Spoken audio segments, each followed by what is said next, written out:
city councilor. Come on in, Councilor. Very good. Yeah.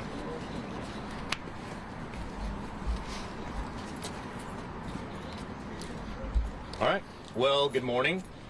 Beautiful morning at that. Thanks for joining us to discuss a year-long investigation that culminated in an arrest, none of which would have been possible without some incredibly engaged and collaborative members of this community and some phenomenal police work.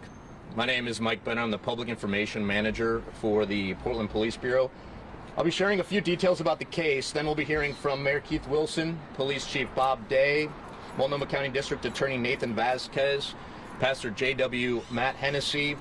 We'll be hearing from Alan Rudwick of the Eliot Neighborhood Association, and we believe a representative of Arkansas Montessori School will be joining us as well. We'll follow that up with some Q&A, and we have some of our investigators and detectives who are involved in the case here as well, and they can help answer some of the questions you might have. With that, I can share that in March of 2024, community members came forward to the Portland Police Bureau with allegations of criminal behavior associated with a market across the street from Dawson Park. As a result, PPB's North Precinct Neighborhood Response Team, in collaboration with our Human Trafficking Unit and our Narcotics and Organized Crime Unit, launched what turned out to be a year-long investigation into the Stop and Go Mini Mart located at 2858 North Williams Avenue. On Monday, March 3rd, 2025, a search warrant was executed at the convenience store. Detectives seized a significant amount of cocaine, fentanyl, heroin, numerous firearms, one that was stolen, and $6,600 in cash. In addition, detectives seized several digital scales covered in suspected drug residue and a box of razor blades believed to be used for cutting narcotics. Shortly before the execution of that search warrant, the Stop and Go owner, Donald Sharma, a 43-year-old man from Beaverton, was arrested during a traffic stop in the area of North Cook Street and North Gantenbein Avenue. Sharma was transported to the Multnomah County Detention Center and lodged on numerous drug charges. Detectives believe that the trafficking of drugs in and out of the store has been a contributing factor to the open-air drug market here at the park, as well as some of the gun violence in this area. Moreover, investigators are confident that this case will have a positive impact, a long-lasting impact on the Eliot neighborhood and this greater community. With that, I'd like to welcome Mayor Keith Wilson. Thank you for this opportunity. Thank you for coming here to really highlight this very important victory. And I really am impressed and proud to sit here with Chief Day and DA Vasquez. You bet. So this neighborhood, the Dawson Park, the Eliot neighborhood, holds an important place in my heart. My mother went to school at Boise Eliot. I was born a couple hundred yards from where we're at right now. I live in Northeast Portland. I ride by this park often. It was a few months ago that there was a naked person in the park, homeless, suffering from withdrawal. One of the afflictions of the neighborhood. I stopped, found that person's shelter, got him a ride, and I was incredibly proud yesterday with my council colleagues to announce that Portland Street Response now has the ability to shuttle, because Chief Day, in a story he said to me a few months ago, he was at a park and there was another naked man and he couldn't do anything for that person and spent 3 hours to provide care. Well, that was one pebble in a pond that creates these incredible ripples. And today, with this announcement, we just threw another pebble in the pond to create ripples around Portland. And every time we announce something that's changing this year, it's one more pebble that continues to just aggregate together to really change the direction our city is going. And so I barged in on this announcement, by the way. When I heard about it, I asked, can I participate? And they said, absolutely, Mr. Mayor. So I want to thank you all for coming, to the neighbors of Dawson and Eliot, and to all the neighbors throughout Portland. This is just one more pebble that we're throwing into the pond together to make those changes we want to see in our Portland. So thank you very much for joining us. And then I'm going to turn this over to Chief Day and really celebrate this important day. So thank you for coming as well. Chief.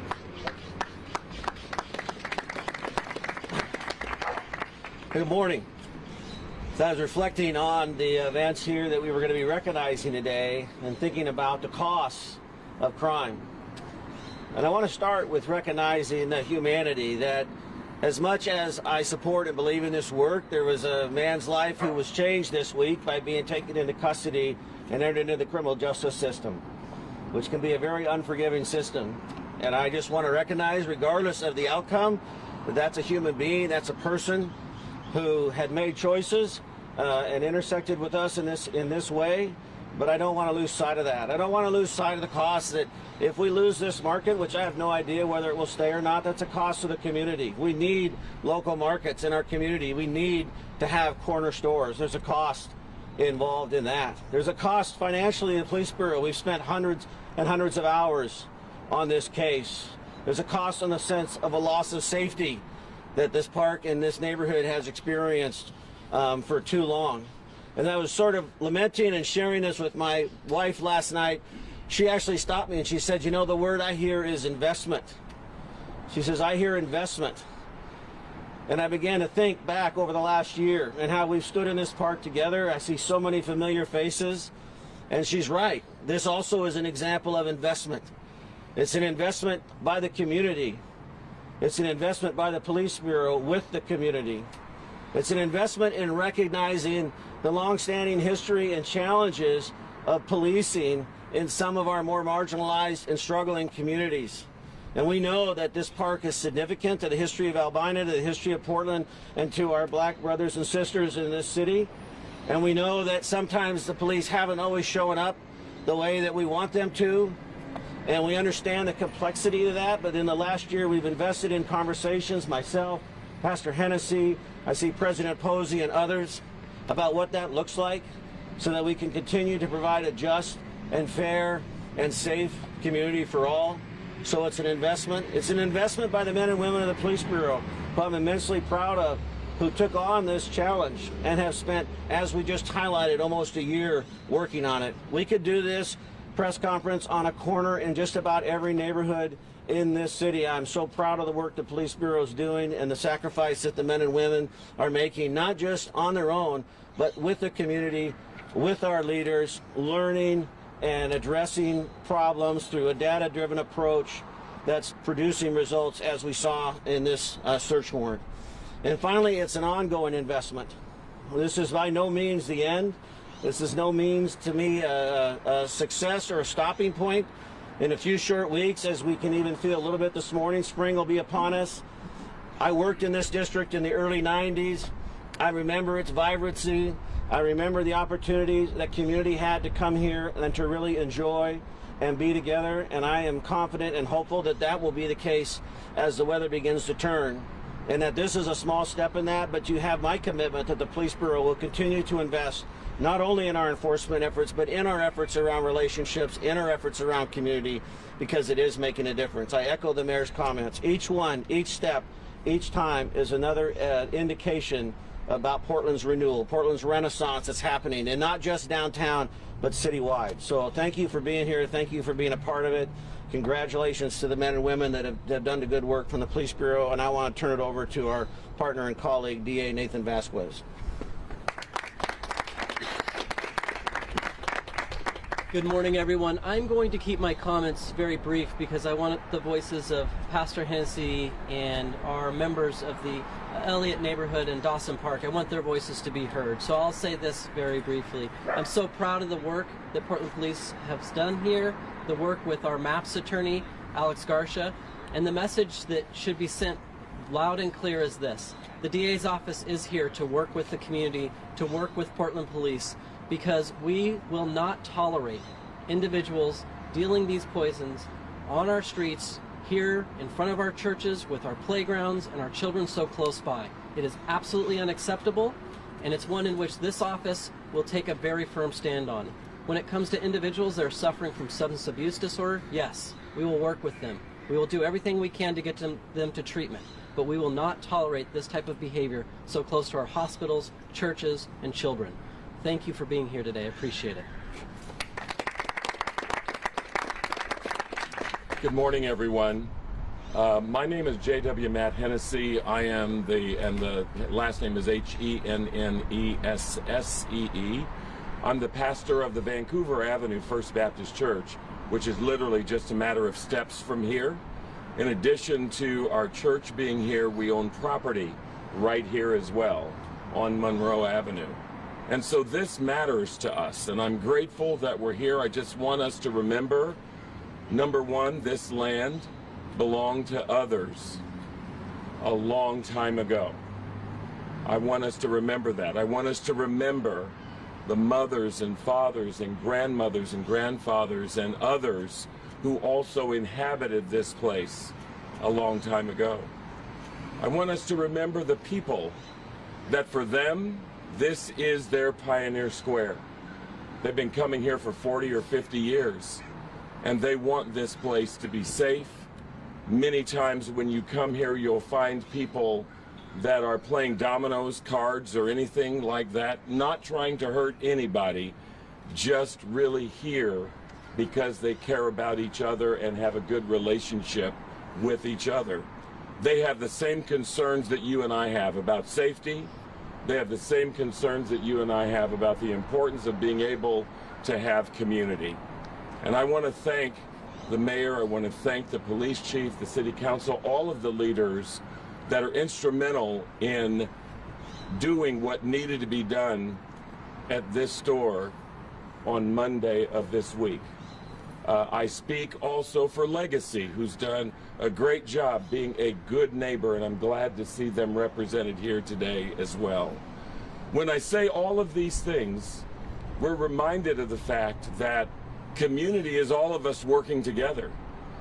But such things as drug dealing and guns being offered and all of the kinds of activities that were going on, none of us want that.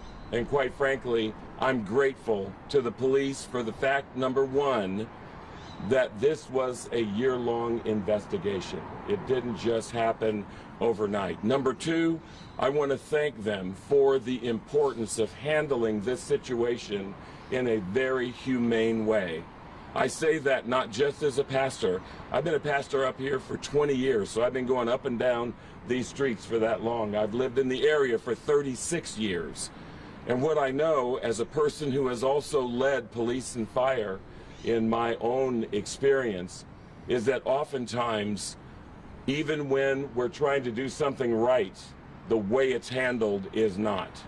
And I want to thank them for the humane way in which they dealt with this. I also want to let you know my heart goes out just like yours. Over the last, as a result of this and other things going on, 3 people have lost their lives this past week. And we care deeply about them and their families. And quite frankly, as we stand here, there have been people who have been killed right here in the park, right here around the park. And therefore, as we come today, this is another step towards making things safer for everybody. I think about our friends at Immaculate Heart right here across the street. They've had to deal with and make changes that are specifically made because of some of the activity. So my hope and prayer for all of us is that when we leave this place today, that we, the members of the staff and the administration of the preschool and ourselves, every one of us, that we do our job to continue to make this place safe and a wonderful place to be. I almost brought my little dog Peppers because I walk Peppers here in the park almost every day. And I do that because I want to let people know that I too feel safe here, and go up to the people who are in the park, make them feel like they are loved and cared for, and that we care about them, and not give a negative narrative assuming that everybody's doing something wrong. So I'm just going to beg you to do that. We all need to keep working together. The last thing I'm going to say is that this was important in terms of what the police did, because literally last Friday, a number of us were standing with the Williams-Russell CDC as they were dedicating the ground that will be built with home ownership, with rental units, with business, and it's literally a stone's throw up the street. The fact of the matter is, we own this community. It belongs to the people, and we're going to keep on working together no matter what to make sure that we are safe and that we have a lovely place to be. With that, I just want to say thank you, and I also want to introduce Brother Alan Ludwig, who's part of the leadership of the Eliot Neighborhood, and I want to recognize the president of the NAACP, James Posey, who I serve as the chair of the Political Action Committee. So thank you all very much. Alan.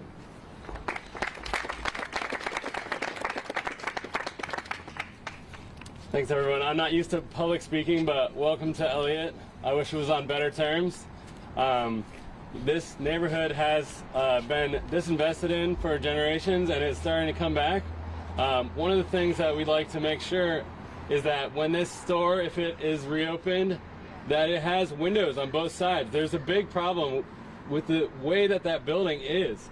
I'd like to thank PIMO and the police. There's a bunch of different groups that have been doing work to help make this place better. Pastor Matt mentioned a number of them. The Eliot Neighborhood Board has spent a lot of time trying to activate this park and make it feel a safer place. And I'm hoping that this is another step in that direction. But that store has been in the news on and off since the 1980s. There's something about the way that the urban design is on this corner. Maybe it's this empty field that Legacy owns over here. There's a number of little things like that, but this store needs to change. This can't be the main focus of our neighborhood association. We've got a square mile of area to be focused on. I'll leave it at that. Thank you all. Good morning, everybody. Can you all hear me? Yeah. Can you hear me? Okay. So I'm happy that we finally dealt with that store. That store has been a problem. It is a big win for this community. But I just want to share with you all, I'm concerned because we should have never been here. We've known that this store has been a problem. We should have taken care of this business before now. And it's not nice for us to be out here with a photo op and congratulating the police and everybody. But at the end of the day, this community is in danger.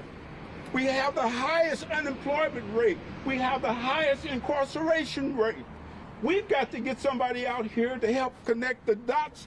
How do we change the demographics of this community so we won't get to this point? I ran a deli on the corner called Eliot Emad Cafe. I could not stay in business. People of color, black people in this community have been devastated by COVID and everything else. We have to be more intentional about how we structure this community so everybody can benefit from the economic capacity of this town. So I'm suggesting to you all, everybody that's sitting here, hook up with Prosper Portland, hook up to the business community, come here and make this community representative of the rest of the community. Otherwise, we'll probably be back here again with another situation. We know that people who took that store over were the wrong kind of people for this community. They come from somewhere else, out of Detroit or wherever. People who live in this community need an opportunity to come in, do a store, be able to be prosperous. You all need to connect the dots. Thank you.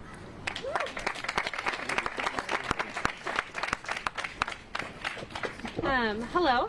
I'm Danielle Herman. I'm the head of school over at Arkansas Montessori, directly on the... Oh, sorry. Hi, I'm Danielle Herman. I'm the head of school at Arkansas Montessori, just directly across the corner there. I think the perspective I have is probably a little bit more centralized to my direct community as opposed to more expansive to the other individuals here. And just in regards to the store closing and just the actions by the city and the police over the last couple of months, particularly since the large shooting that we had in the summer. From my side, it's been really great to see more of a community approach. We've had a lot of success with the city doing things that help solve the logistical problems. As the neighborhood association was saying, working on the building to have windows and kind of addressing things like litter and the bus stop, and the police being really responsive to texts and phone calls and helping us figure out how to work our security systems, and how we can all collaborate together to make it more of a community-focused effort, and a community-focused response that actually gets things done. I'm really excited to see what that store can turn into if it is owned by somebody who's a little bit more neighborhood focused. The church is working on a community mural on the side of the school. And from my side, I am eager to see a more community-focused presentation of the neighborhood and a more positive presentation of the community as a whole, so that when we are here, it's because of big community events and successes, and not because of gun violence. And I'm pleased to know that we're continuing to go in that direction with the collaboration from all of the parties that are here today.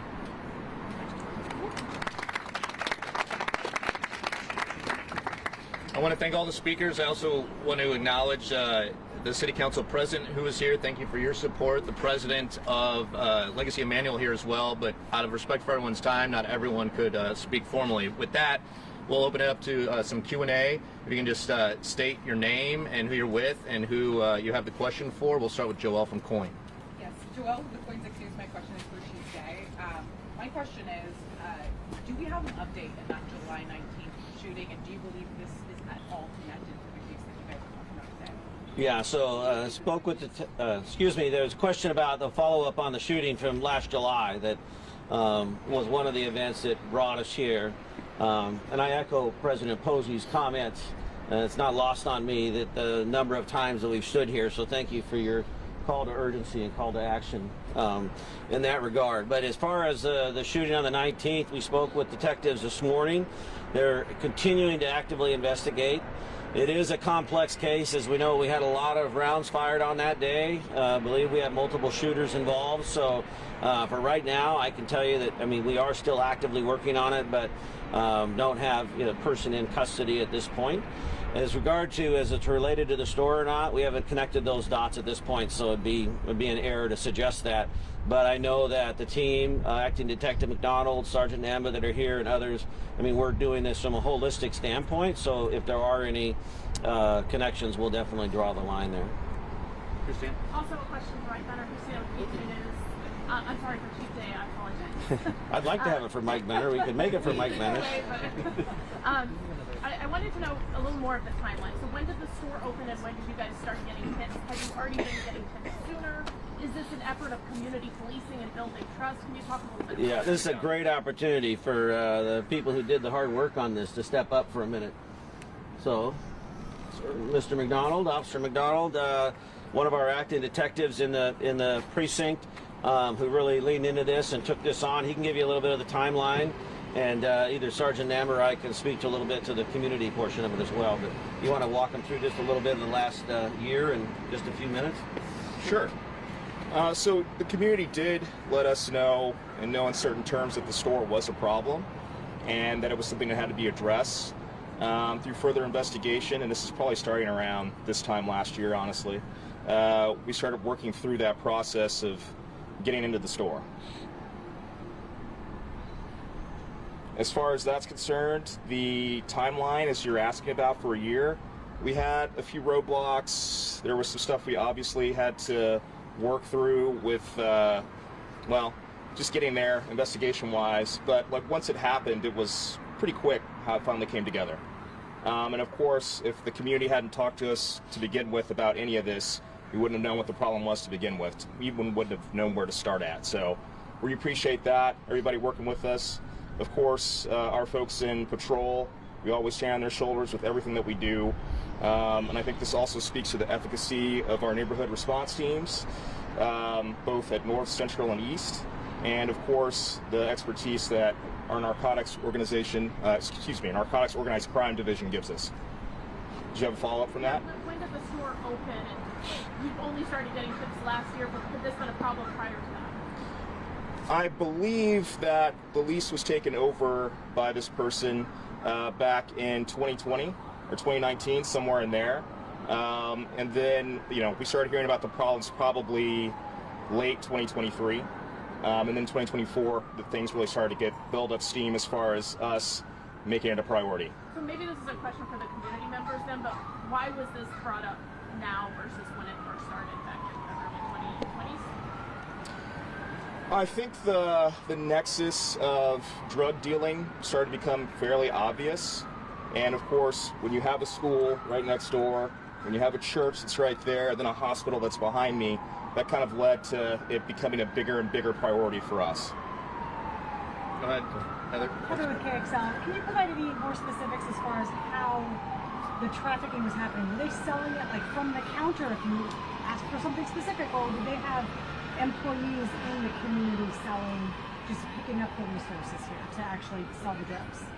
I can't get into specifics on that. John? John, KPTV Thanks. News. Yep. Can you provide any specifics to people here in the neighborhood about the immediate future of what they're going to be seeing at the store? Is it closed for now, or what's the outlook here in the? I can't speak to that. I don't know if anybody from the city can at this point speak to the future of the store or current condition. No, I'm not aware right now. Is it currently closed now? Apparently, I mean, it looks boarded up this morning, so that's going to be my assumption. But yeah, I'm not sure. McKenna.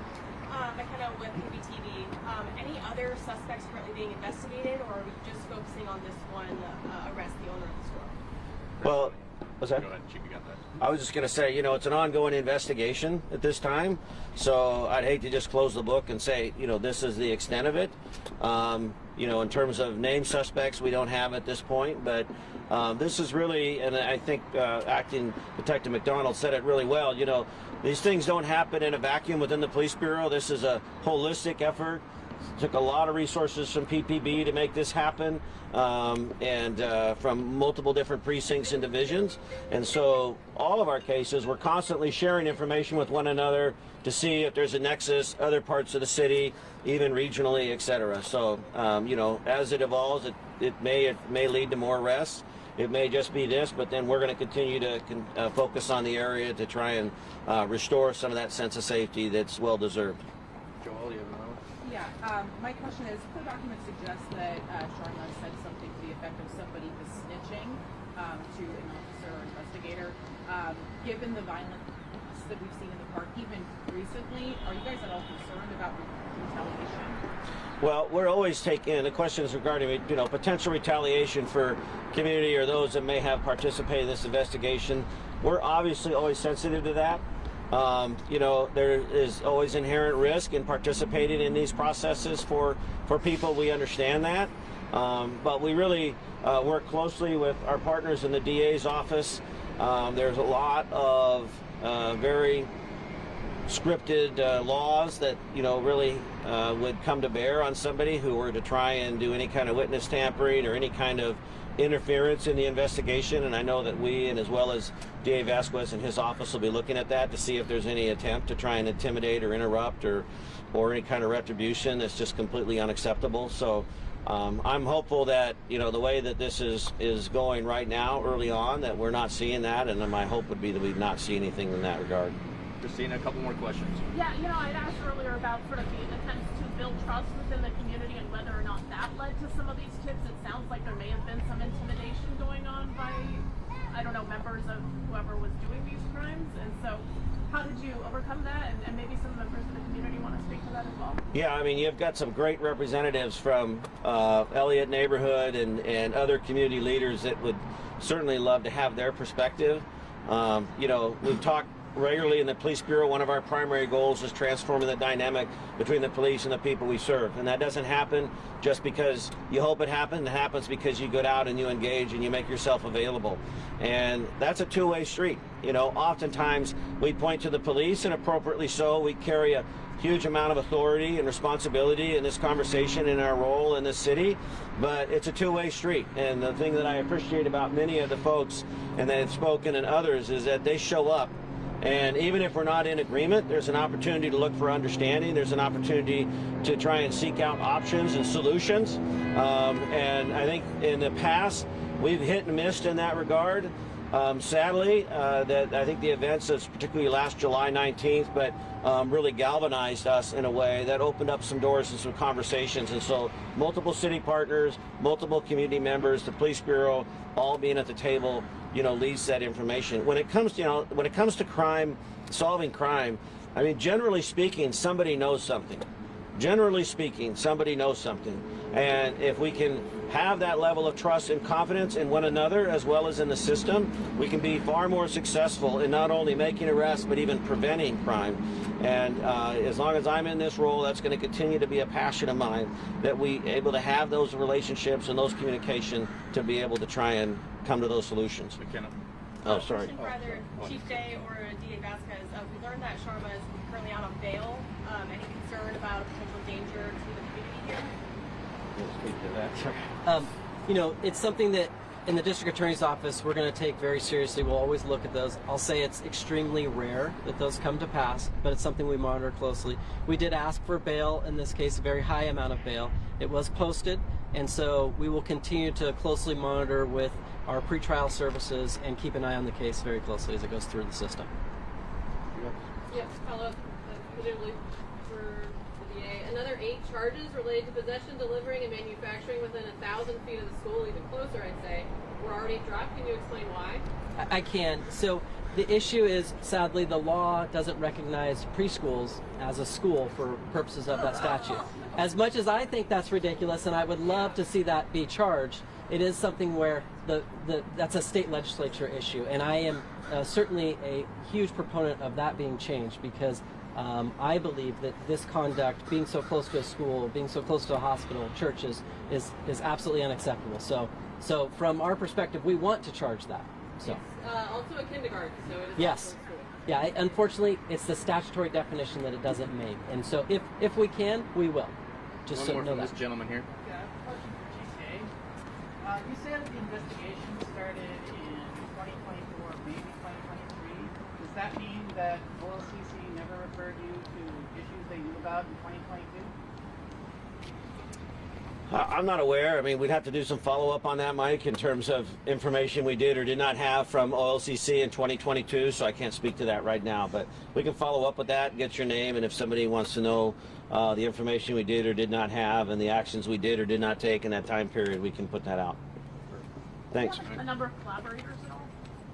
Like an approximate number of people that may have been involved in this ring? Chris, do you know how many people, like, just roughly you've talked to that helped with the investigation? No, I mean involved in the actual crimes. Again, this is still under investigation. Unfortunately, I can't speak to that. Thank you. I want to thank everyone for coming, obviously media for sharing this message, community for being here as well. The support means a lot, and we continue onward. Thank you to our speakers, even the ones who couldn't speak out of an interest of time. I failed to mention Councilor Ryan, who had to leave. Thank you for his support, and enjoy the rest of this beautiful day and weekend.